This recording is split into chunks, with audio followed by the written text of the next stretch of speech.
Good afternoon, everyone. Welcome to this Monday's Wealth Creation Show. And today we're going to be talking about driving forces and those things that keep not just everybody else's driving force, but your own driving force, and what keeps you motivated, what kind of mindset you're in. And do you know all these things like your own ambition, Jim, and your passions and just the things that give you purpose and that self-belief. And do you know, there's a lot of different things that and factors that All could right, keep this will be you an interesting one. Somebody will need to tell me then.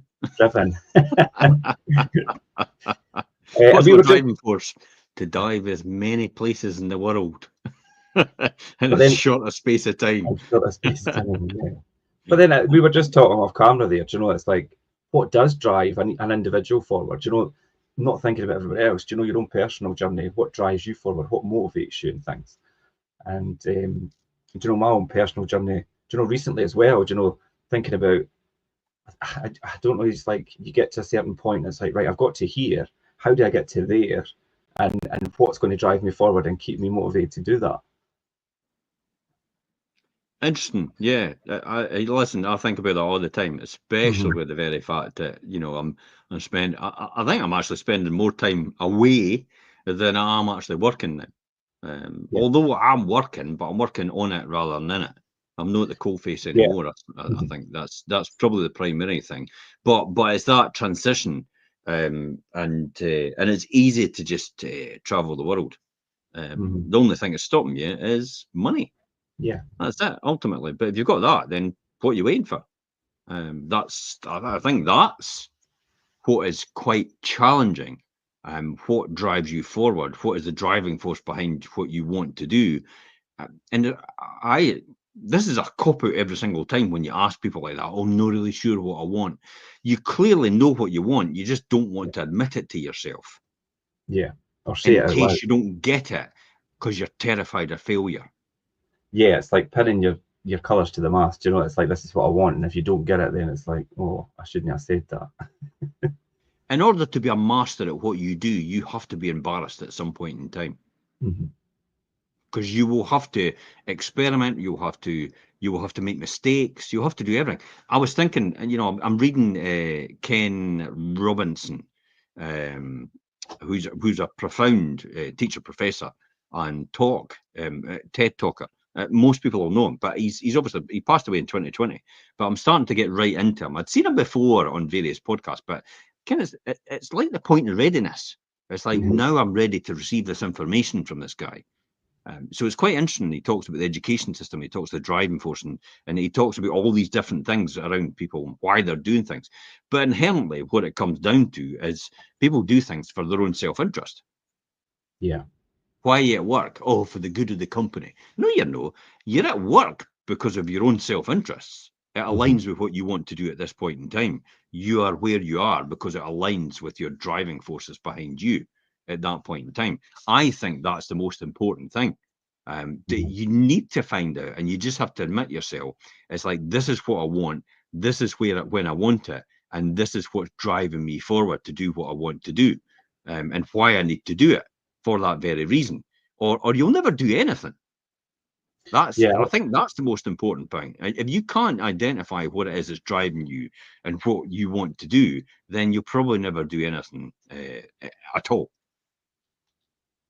Yeah, and I think it's quite interesting that everyone has different, you know, passions and different values and the way they see things. But a lot of people don't actually know what their passions and values are. They you know they exercise them, but they didn't actually realize. And these are the things that do drive you forward when you're trying to achieve something, and it's that mindset that moves you forward.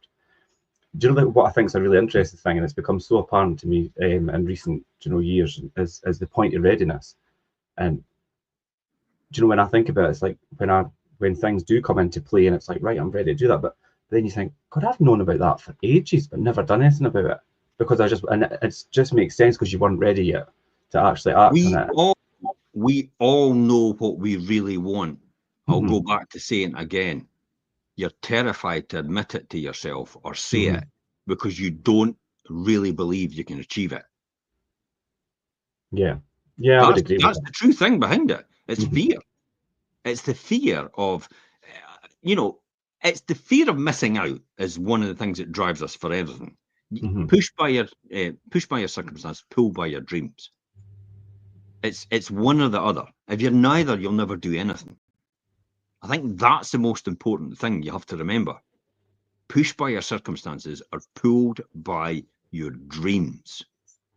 So if you've not got, this is why a lot of people run out and actually create circumstances which forces them to do something. They take out a massive loan. They do something. Puts them under pressure. They take big risks. They take big risks. They know it's Monte Carlo or bust. They know they've got to do it. They've got to make it happen. That's why they take big risks. Because in any other world, normal person looks at that and goes, "Oh my God, why did you do that?" Yeah, steer clear.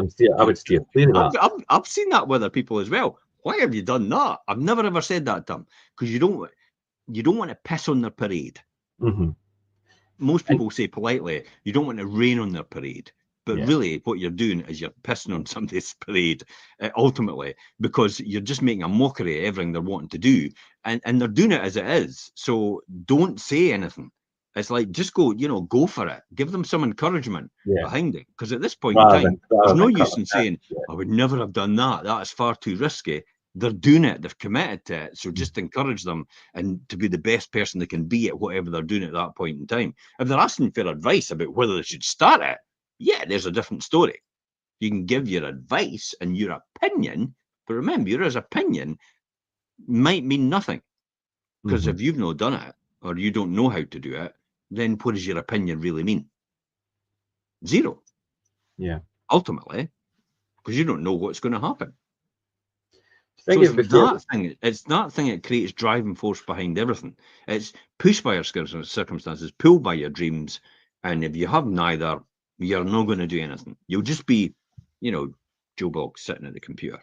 Yeah, and that's what I was going to say. Do you think it'd be fair to say that people that do these things and take these risks and, like you say, get that big loan to fund something, and it creates that motivation because, like you say, it's Monte Carlo or bust, so you have to do it. And without that, they would just start doing nothing.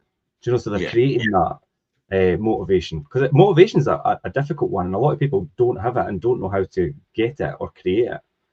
Motivation is the motive for action. That's what motivation is in a nutshell, the motive for action. So what is the motive for action? If you don't know what the motive for action is, guess who's going to tell you what that motive for action is? Advertisers, marketing agencies, big corporations. They're going to sell you something. They're going to convince you need it. Sell me this pen. Famous from Wolf of Wall Street, isn't it? Sell me the pen. It's like, well, you need to sign that contract. I need a pen. There you go. Supply and demand. Yeah.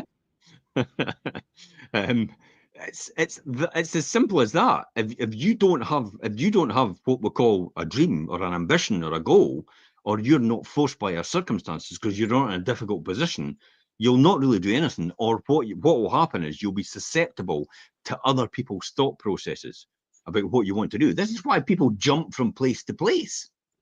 Idea to idea. Oh my God, service accommodation. Oh my God. It's like oh my God. It's like student letters. Oh my God. It's like all these different things. Oh my God, I'm going to create a company that does. I'm going to be investor. I'm going to get money from other people. All these different ideas are created by someone else in order to enthuse you, because you've not got that enthusiasm. You've not got that enthusiasm yourself, because you've not got that idea yourself. Yeah. But your idea is not a magical idea. Your idea will come from your passion that burns within you, and combined with possibly the motivation for what you want, the dreams that you want to do and want to get out of that. If you want money, then clearly you're going to come up with some idea or monetize something. If you want happiness in what you're doing, then you're not going to bother about the money. And I'll tell you who the classic example is, the happiness people, is the divers. Okay. You don't get into diving and doing diving and running courses and taking people out and passing their PADI qualifications, their SSI qualifications for diving without having that passion. Yeah, for money. You don't do it for money because it doesn't pay that well. It's just a living. for most diving I suppose places. it would be more. It's more like a lifestyle for them because they get to go Of out course every it day is. and do what they love. Yeah. Surfer dude. That's it. Hmm. Oleg, Oleg, if you're watching, he's brilliant. He took us out, and Oleg's a photographer as well. And it's like, Right. wow, I saw your Instagram page, Oleg. Is that who Wow, done your photos that were on your? that is a different type of photography. I Is could that who I was could only taking the say photos that. of you when you were in Rhodes? And I seen you one, Lanzarote. but you were in. There was ones for Rhodes, I think, before that. I thought were really Roads good. as well, yeah, photographers. And they've got a passion. They've got a passion for other things, and they can combine that passion with what they want to do. And I think he had told me the story, but I briefly spoke about this, and he told me the story about everybody went, "You're wanting to do what?" Everybody back home. Because Oleg comes from, forgive me, Oleg, if I say, possibly it could be Croatia. Mhm. And people in Croatia is like, you're doing what? You're just going to throw it all away to go diving? But to he's got be that passion. Yeah. a diving instructor? And it's like when you see him and his Instagram page, it's like he's all got short hair and it's all brushed and polished and all the rest of it. As a photographer, he photographs women. Okay. So if you see that, it's like you go, oh my god, is this the same person? Because it's like this is Like an Surfer Dude alter with the ego. long hair and the beard and it's like it's it's a completely different person. But maybe that was truly the person he wanted to be. And that was the Maybe drive. it That was was the driving force for him. Yeah. maybe it was society that conformed him into being the photographer and doing what he was doing in that area. Maybe it was that sort of thing. But he was Yeah. maybe just wanting to get the girls, to be honest. Yeah. It's maybe something like that. It's a glamorous thing, isn't it? Maybe don't make any money at it, but it does attract other things. Maybe that's why he was doing it. So Oleg, if you're watching, maybe you could tell us. Yeah. That's the sort of. So you could see the difference between your burning desire. What really floats your boat? Is it theatre? Is it arts? Is it mathematics? Is it is it education? Is it just art for the sake of art? Mhm. Is that your passion? Is that what you really want to do? That's the sort of things you've got to find out. It's that mindset. Are you passionate about fighting for the underdog? Are you Mhm. passionate about being in a certain place with certain type of person? That's what that's what that's what drives people. Is it things, by the way, when you buy fast cars and you have massive houses and you have the boat and you have the fancy things, it's like you realize it's like nothing's You're gonna, changed. yeah. I still feel the same. Yeah. The actual material things don't actually make much of a difference. So they give you that, like you say, that Try it though. intermittent high. Yeah, you could try it, but and you can learn from other people. It's like and just accept the very fact that it's like that. No, it doesn't. It doesn't at all, I Mhm. suppose. But some people will take this for verbatim and say, "Oh, it doesn't make you happy," and tell everybody it doesn't make them happy because they know they can't achieve it. Mhm. So go out and get yourself in a position where you can achieve that and you can have all these things, and just don't buy them. Just don't buy into Yeah. it. But you make a good point there, Jim, because it's like yes, there's a difference for listening to somebody who's possibly been there and had all these things or got the money and the ability to do it and is advising you, don't do that, it's not worth Absolutely. it. Or somebody that's never going to achieve that and a bit bitter about the fact they never can, and them telling you. So there's different people to take it different So my advice. advice to young people and anybody and the older generation, people like me as well, it's like Yeah. remember, even though you're 58, you've still got another 40 years left in you. It's like this is what it's like 58. Everybody's I know. retiring. It's like, wait a minute, I'm climbing mountains. And I'm running triathlons. That's the sort of thing. And I'm traveling the world. It's like that's what you should be doing. Enjoy yourself. So are you the type of person that's going to climb the ladder of success only to realize it's leaning against the wrong wall? Mhm. I'll say that again. Are you the type of person that'll end up climbing the ladder of success only to realize it's leaning against the wrong wall? Think about that. Yeah, you're putting What all you're this work doing in. right now is that really what you want to do, or is it something else you want to do? And there'll be so much people in life that have experienced that. They've put all this hard work and time in. They get to the top of the ladder and they're like, oh, I should have been over there. Yeah, and that's okay. Remember, that's okay. That's not a criticism. That's okay, No. because at least you found out what you really want to do. Mm-hmm. That's what I think is the most important thing. You've found it's like you've realised it's like, because the amount of times I've done stuff and think, oh, I don't want to do that anymore. I don't want to do that anymore, and I'm not really keen on that anymore. And I've got through business plans and I've gone, nah, that's not going to be a flyer. I'm not really keen on that at all. These are the sort of things of going through these motions about realising what you don't want is possibly just as important as realising what you do want, because then it narrows it down to what you really do want. Mm-hmm. You maybe just like to be a serial entrepreneur. In other words, a serial starter-upper. You just like that process, the excitement. Those people, they're probably the same in their personal life. You know, they'll jump from relationship to relationship or job to job and things as well. If you're over diversifying your what you're doing in terms of, like you say, jumping from one business model to the next, then it's usually a trend that you see throughout somebody's, and just the Lose way the they are. excitement. Yeah. They're just And they're adrenaline junkies. They're after the excitement. They want the next thing is like, I'm jumping on a bungee cord and I'm jumping out of a plane and all these different things just to get that excitement. It's like, I would never jump out of a plane. Not anything to do with the fact that I'm afraid of jumping out of a plane. I'm to a degree, because I don't see the sense in it, for me anyway. But I kind of think once you jump out of a plane, how do you get a bigger high than that? Yeah. Go into space. And then once you're in space, it's like, how do you get a bigger high than that? If that's all you're seeking, if that's all you're after, is that really healthy? Possibly not. No, The it's one not. thing I remember this morning, I explained to Scott in the coffee shop. He was talking about the diving and all the rest of it. And I said to him, you know, diving, I think, is the closest thing you'll ever get to being in space in terms of what it's like.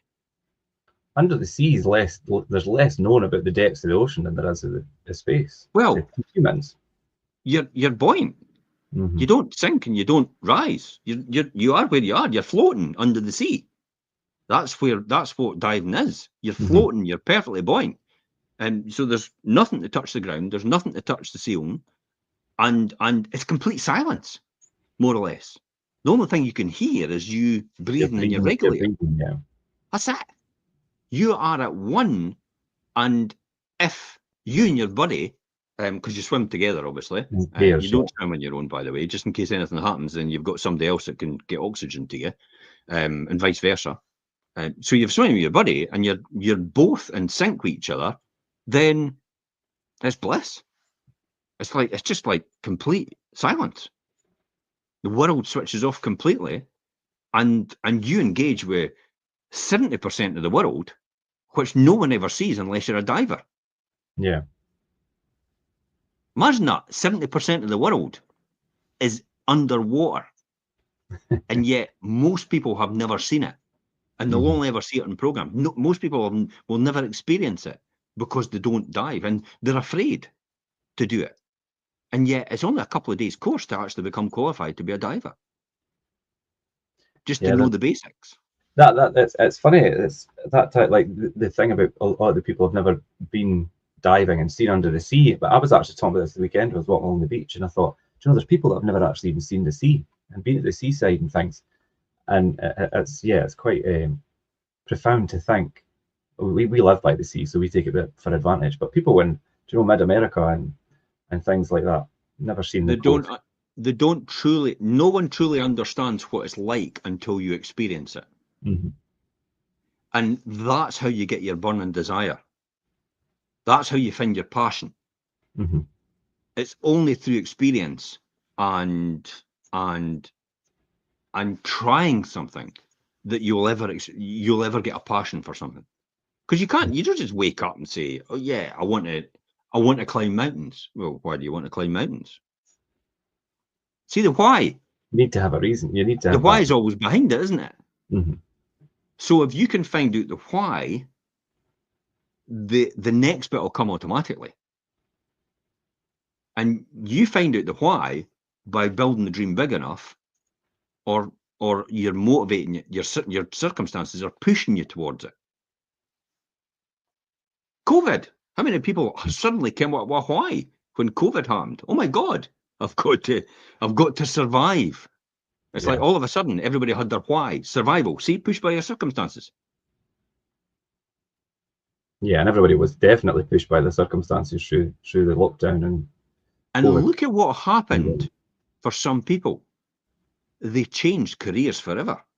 Mm-hmm. It changed them profoundly forever because the why became different, because the experience became different as well.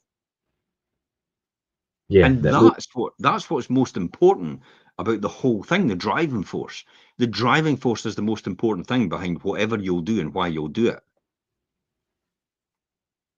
Yeah, passion is quite a big thing, and you mentioned there in passion about people, different people like have their passions, and the people that kind of root for the underdog and things like that as well. And then that ties in with, individual people have different values, and that's a big force behind how you do things and what you do. If you've got different people have different values and beliefs, which influence how they respond to things and how they perform when they're trying to be successful in whatever they do, I suppose. And yeah, when you go. I spoke about it today, Richard. Mm-hmm. Spoke about it today. We talked about values and beliefs. I said that to Ian. It says when we're walking around, it says most people, it's difficult for me to get on with most people because I'm too opinionated. Mm-hmm. And while I think what they do is, it's, hey, fill your boots. It's up to you. You like doing it. And other people think they're good at doing what they're doing. It's like, it's not within my values and beliefs. Yeah. But then likewise, people will look at me and think, well, that's not in between my values and beliefs. What I always think, don't know the best thing, but I always think it's funny when I realise, because I know that you ask a lot of questions about everything, and it's just because you're inquisitive and like to know how everything works and how things. But people get so on the defensive about that because they think that you're quizzing them, and you're like, no, I'm just asking. I just want to know how this works. Standoffish. Yeah, and they just don't. And I know it because I know that's the person you are, because you want to know how everything works. But people just really get their guard up when you start asking them lots of questions about something, because they think, oh, why are you quizzing me? What's this? Is it like this is third degree? It's quite strange. Tui was on the phone just there now, about half an hour ago, and about my experiences for Lanzarote and staying at the hotel and that. And I did send back experiences, and they were gracious enough to phone me up and said, this is what happened and everything that will happen. We'll feed it all back. And said, so what do you want out of this? And I went, I just want them to improve. Yeah. And she went, sorry? Just no want anything else? No, I just want them to improve. So they think you were maybe like trying to hint towards, I like, must have thought I was wanting money or vouchers or something like that. I went, no, something. Yeah. I want them to improve because they're supposed to be 5-star. Mm-hmm. Now, I was in Rhodes, and that is 5-star. Right. And when I compare Rhodes to the Lanzarote experience, which is meant to be 5-star, that's 3-star. That is nowhere near 5-star. Mm-hmm. If I compare it to the other one. So that's what I said. That's basically what I said to them. I says, hey, don't get me wrong though. I says, the kitchen was first class. It was brilliant. They couldn't do enough for us. I says, so while the reception let them down, and the way they acted and how their service was, they did, that work, the kitchen was outstanding. And it was like, oh, thanks for that feedback as well then. I says, aye, because you're not going to castigate them and then not tell them what they did good. No. And so I said, the only thing is I'm feeding it back is to do that. But so that, and that's based on what I expect. See, expectation. Mm-hmm. And I also said to Ian about the fact that it's probably because I've got a higher standard now, because I've been at higher standard places. Because if I hadn't gone to the Rhodes one, you wouldn't have experienced what they said was 5-star, I wouldn't be comparing them against this one. Therefore, there'd be no sort of, oh, well, they're not up to that par then, if they're saying they're 5-star and all the rest of it. So it's that sort of thing. So, and that's your values and your beliefs are generally borne out by, and they're shaped and influenced by the experiences that you've had. Yeah. By the people that are around you. Think about that. Yeah, the circle that you keep closest around you. Yeah, because when you look at the political parties, for example, and you look at some of the ideas that they have, and you're not aligned with that political party, you think this is madness But to for them, that it policy. makes And yet sense. everybody in that party and is aligned with that party is going, yeah, this is a great idea. What? Are you nuts? And that's the world, and that's the way it is. But that's generally because their values and beliefs and how they've been. Most people vote and are still aligned with the political party their parents is aligned with, Yeah, I've noticed that. Yeah. because that's how they've grown up. That's the environment. I mean, I can't believe some entrepreneurs are like, oh yeah, the Labour Party. Sorry? It's like they're basically bad for business right now. They're Now, desecrating your business, see, my values and beliefs, they're Mhm. bad for business. Their taxation is absolutely astronomical, Yeah. and it's going to get worse. And they're so so everybody's right. Remember that in this discussion that we're having right now, everybody is right in their opinion from their point of view. There's no wrong answer to And I what has suppose, just been said and what everybody else is saying. yeah, you're right. Everybody is right in their own opinion. It's up to if you want somebody, you have to win them round to, Their getting way of on board thinking. with your way of thinking. Yeah. And a lot of the times in situations like that, you probably won't be able to do that, especially when it's like political parties and things. You won't see somebody jump from one political party to another very often. Hence the reason why I can't even align with any political party. And I think it's a lot to do with because you have certain beliefs and values about how things should work, and then they ask you to compromise on other values. Mhm. And it's like, do I really want to compromise on any values? I kind of worked towards, so I didn't need to do that. Mhm. Miriam Margoyle, is it Miriam Margoyles? Margulies, Yeah, Margulies. I was reading about her. Yeah. Margulies, yeah. Yeah. She was at the festival, and we're watching her on stage at the festival at the weekend. This was quite interesting, but she couldn't give a jot about anything. She just says what she wants to say. Well, she was in the news about what she said about obviously what's going on between Israel and Gaza and things, and she's a Jew. She's a Jewish person, and it was quite controversial what she says because it was like basically she's like it's sad to see that basically the way the Nazis like she was basically saying that the people for Israel who are Jewish are actually Yeah. acting the Nazis did to them back then, and so she's getting quite a lot of Well, okay. But then there's a different opinion that two sides says, to that. well, Yeah, maybe you should give the hostages back in the first place, yeah, and then it'll probably be all over.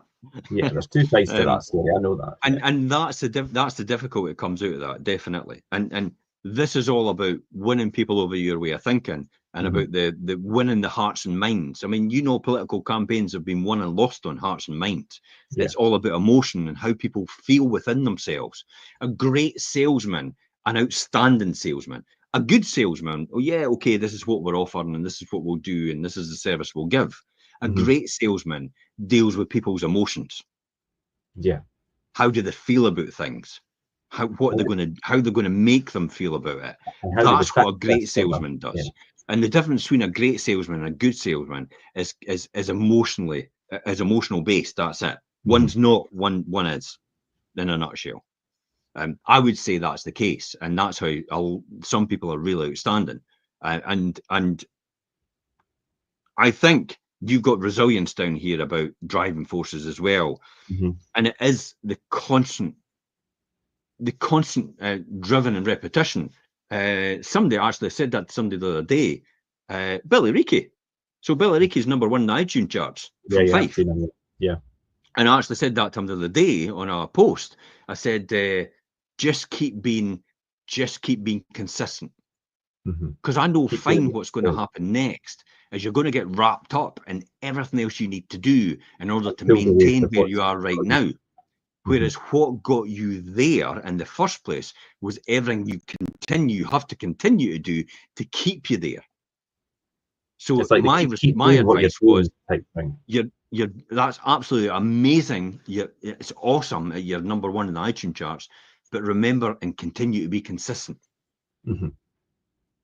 And that's what I tell you, who's doing it really well right now, Cammy Barnes. Yeah, I've seen that. Yeah. Over at Nashville. He is determined to get on the Grand Ole Opry stage. Yeah, yeah, I've seen that. And he will. he'll definitely get there, I would say, and he's probably going to get there at this time that he's over for that reason, because he's completely determined. He's completely consistent. He's completely disciplined. He's on it all the time. That is a completely different story in person that I spoke to 2 years ago in private. So it's amazing to see I'll be talking to him back at Fife Fest anyway, when we've got him at Fife Fest for headlining, and I'll be talking to him about this again. I'll be going like, so what changed? What then? Where was the burning desire? This driving force?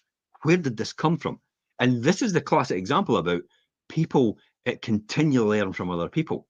This is one of the most important things about learning from other people, about if they're successful in something, what is the burning desire that makes them, it's getting them to be successful? Is it pushed by the circumstances? Is it pulled by their dreams? And what is that dream? Simon Squibb does it, doesn't he? Yeah. What's your dream? Microphone, straight away. What's your dream? What do you really want to do? Aye, I'll give you some, I'll help you get started then. I'll help you pursue your dream. He does that brilliantly. And he's done it to the point he's brilliant. It's like he's attracted Richard Branson, people like that on his podcasts and on these things. What about the boy at School of Hard Knocks? Like, oh my God. School of Hard Knocks. He turned out as like just interviewing, go away, Sonny, go away, Sonny. And now everybody's like Tom Cruise and everybody. It's like, yeah, come here, I know you. It's like they're all wanting to be on his channel. Consistent and disciplined. I'd be interested to know what his driving force was behind this. Yeah, and it just shows how resilient he is to the knockbacks, as you say. Well, was it the fact that his insatiable appetite to learn? Was it the fact his insatiable appetite to maybe create wealth? I'd be interested to know what his story is. What his driving force was, yeah. These are the things that motivate me. These are the things that drive me. The pursuit of excellence. To say, I mean, there's a film there somewhere, is there no, from Will Smith, The Pursuit of Happiness. That was it. Pursuit of Happiness. But for me, it's the pursuit of excellence. I'm sure a guy wrote a book, Tom Peters. I'm sure he wrote a book, The Pursuit of Excellence, about sales and stuff like that. But that's the sort of thing that drives me, and drives me to get more information about is why are these people so successful in their areas and what drives them. What is driving them to do it? Why are they, because there's always a why behind it. There's never nobody gets up in the morning and says, I'm wanting to bake vegan sausage rolls. You don't get up and say, I love baking vegan sausage rolls, do you? No, you don't. I love being at the counter. I love being reception. I love being on the tills. I love stacking shelves. Nobody gets up and says that, do they? They do it for their own reasons. What's in it for them? Now, a lot of people can say it's money, but I'll guarantee there'll be a level at some point in time you could be given so much money that driving force behind it disappears. Yeah, be nice for a lot of people to get there. I could imagine that, and I'm quite fortunate I've got to that. But I spoke about it again today. I says, Ian, it's like, why would I want to do it? It's like the guy fishing, and the boy says, oh, you could do more and get more people fishing. You can create a factory and you can do all this and you can build all wealth. And so for what reason? So you could go out and fish. He's like, but I am fishing. That's what I'm doing right now.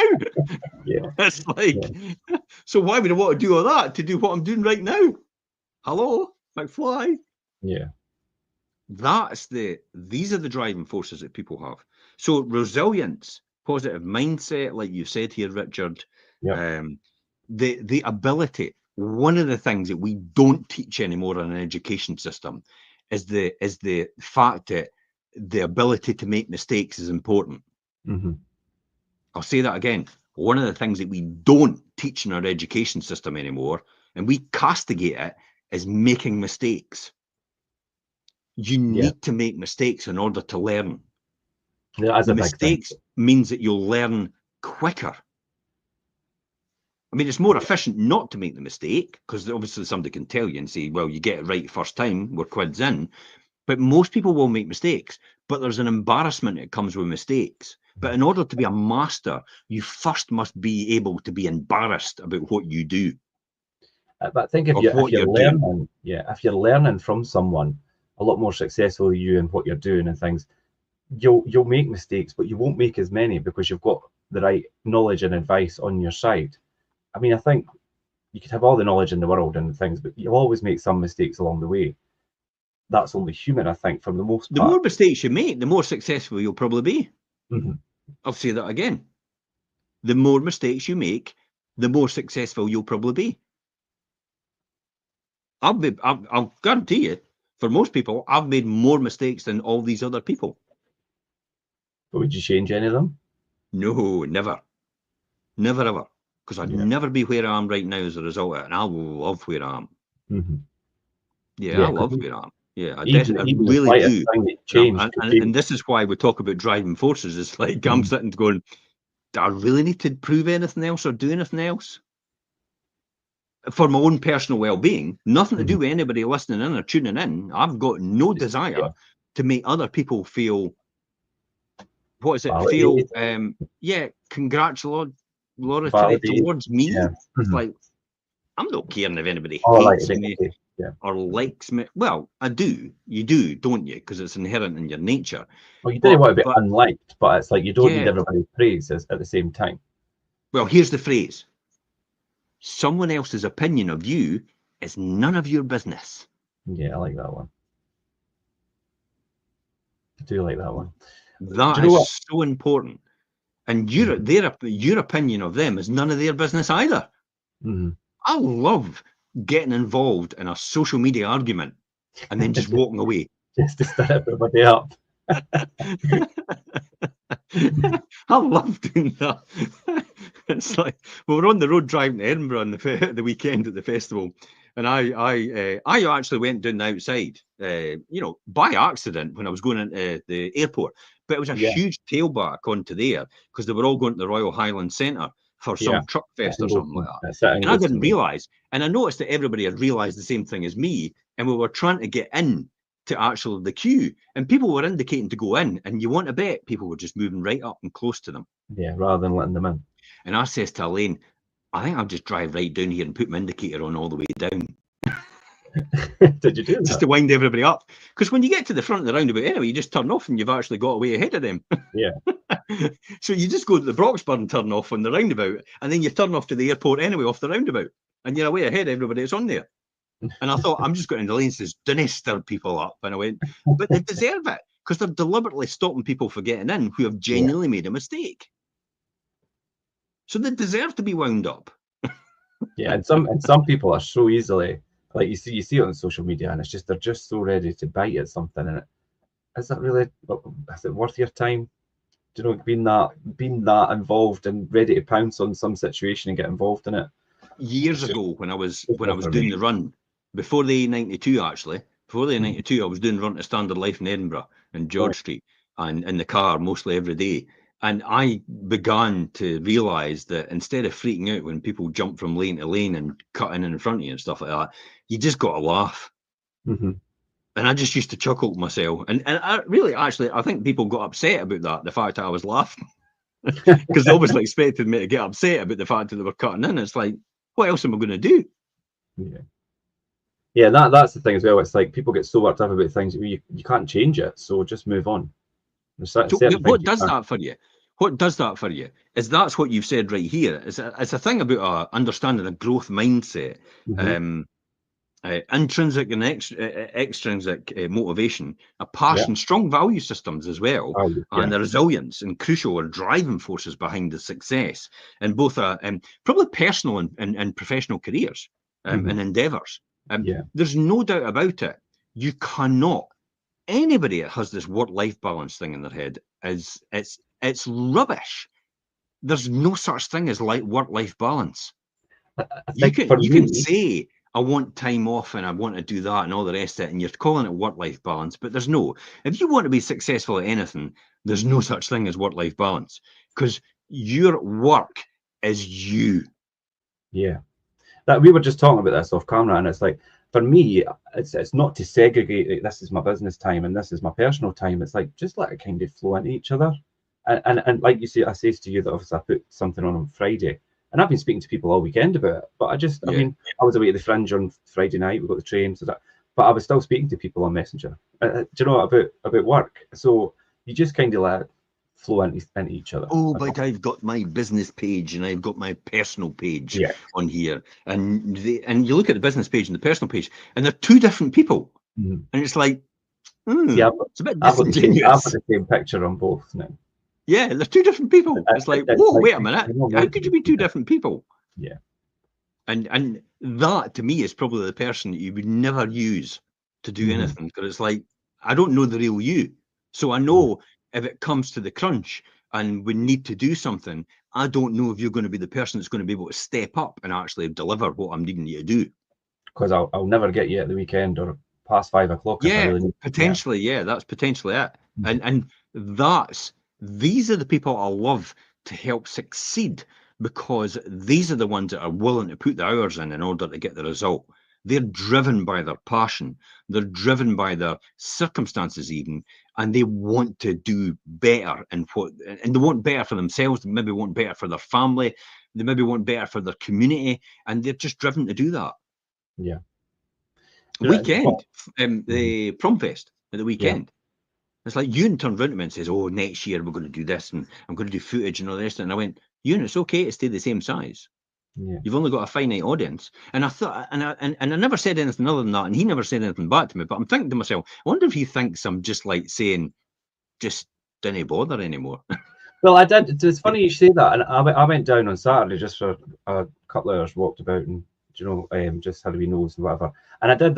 I bumped into a lot of people I knew, and one or two people did say to me, "Oh, I thought they would have made it a wee bit wider this year, just because, it's quite packed in." But then I thought, see, yeah, you can make tweaks, can't you? yeah. Mm-hmm. This is like any business. This is like That's feedback that could be useful, like what you said about the hotel thing. Feedback.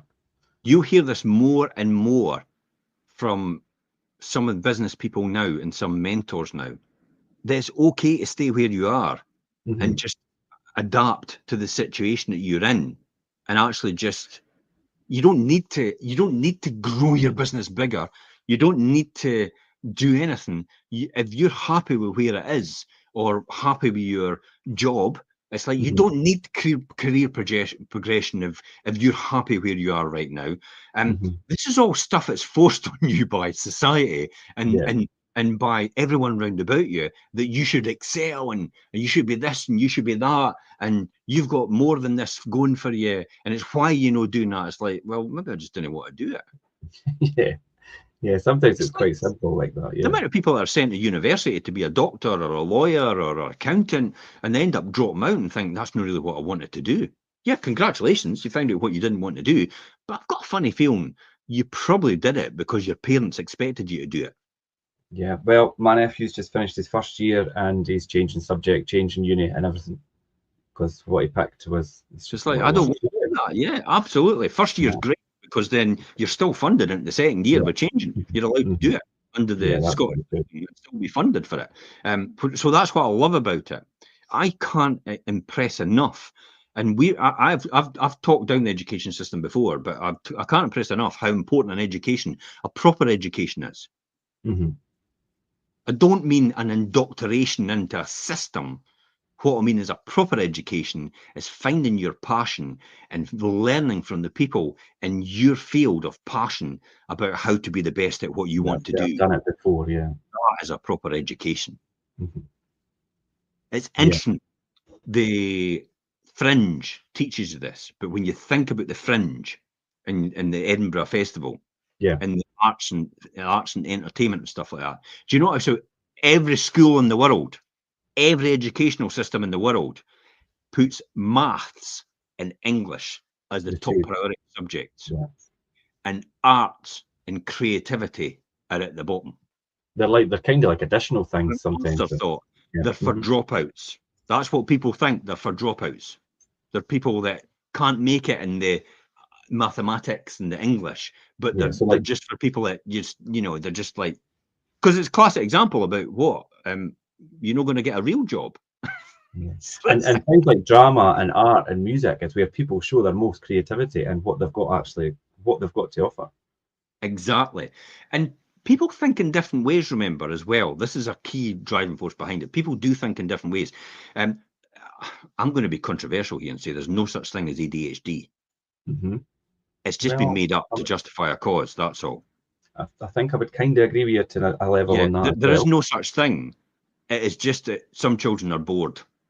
Could you imagine sitting in a lesson indoctrinated into mathematics for 40 minutes as a child and Yeah, expecting to sit still without fidgeting? I would lose my concentration. So I did at school anyway. I did. Yeah, well, I did. My report card always said he spends more time looking out the window. He's a dreamer. And I'm Looking like, at the woohoo! I'm a dreamer. It's the dreamers that change the world. But that's and what they do with that is like, oh, we'll just tell them to be quiet and give them some medication. It's like, no, let's encourage them to find a grades it, field that yeah. they're really good at.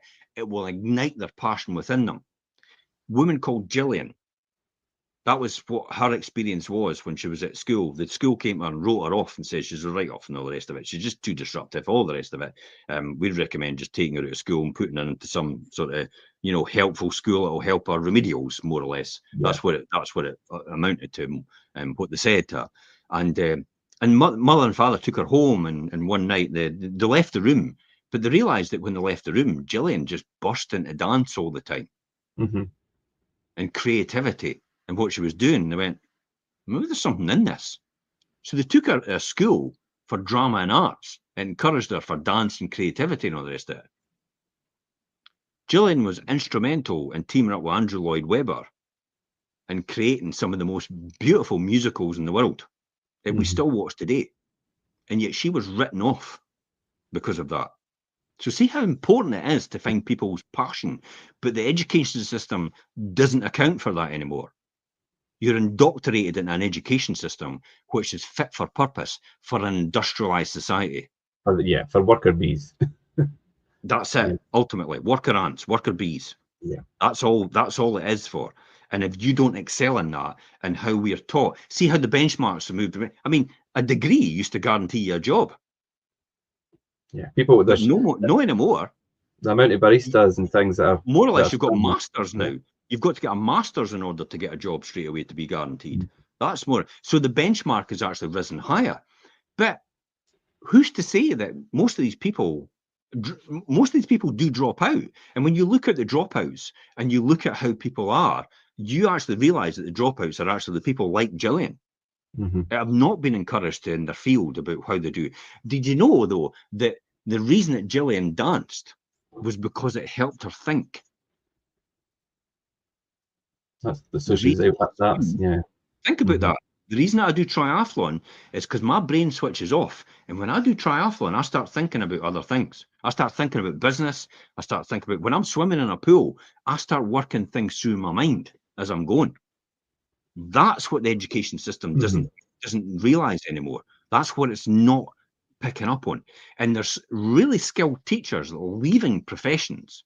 This is me getting political. Yeah, definitely I'm getting political. Okay. Really skilled teachers leaving professions because the system no longer allows them to teach anymore, The way to that they want to. Yeah. encourage, to inspire, to be the person they should be.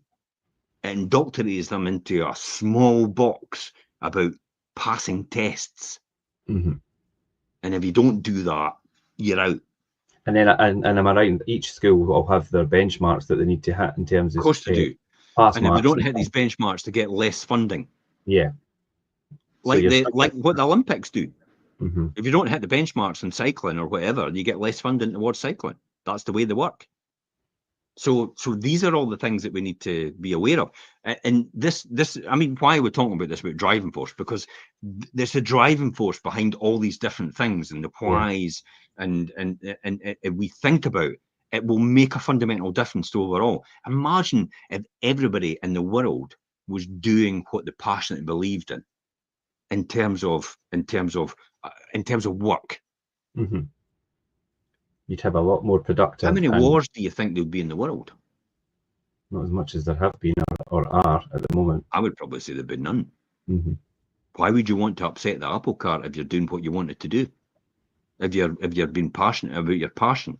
obviously within the law, because Yeah. some people might be nutters, psychopaths and stuff like that. So, Yeah. so we're not thinking about that.